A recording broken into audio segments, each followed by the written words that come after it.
Mga tao sa BARM, dako ang ilang pasalamat kay Duterte. At tanan gyud ang gihimo nila ka naagi pagka mali ang ilang gibuhat. Naagi sila yung mga imuon nga dili maayong. Mao na nga kita diri sa Davao nga mag-vigilant gyud ta. Ayaw ta madala og kwarta, madala og unsa man diha, basta kita istirigya punta nga Duterte country ang Davao City.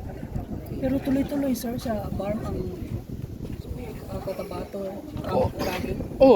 Simultaneous gyud na karon na March 15 kanang dili mag-adto sa Manila na nara sa ilang mga probinsya mag-rally sa panawagan nga ibalik na nila si Tatay Digong sa Davao. So, unsa kadako ang imuhang pagtuo nga makabalik gyud diri sa Pilipinas?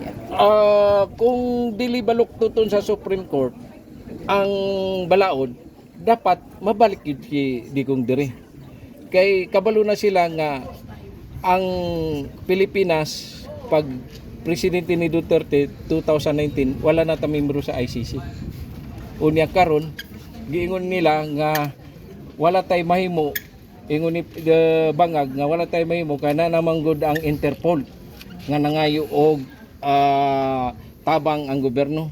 Pero which pwede man niya dili ni entertain kung entertainon paagi og due process nga i-hearing usa diri para maulat na to ang rapol sa pag-file of habeas corpus ang mga Duterte nga mga anak ni Duterte. Mo na nga to Sir, as agawas diri sa mismong balay ni FPRRD asa pa nga mga balay sa Duterte ang plano ng bisita? Basta ang nadungog lang nako mora ni ang nai-search of warrant ang balay ni Duterte sa dunya kini diri. Okay na? Thank you.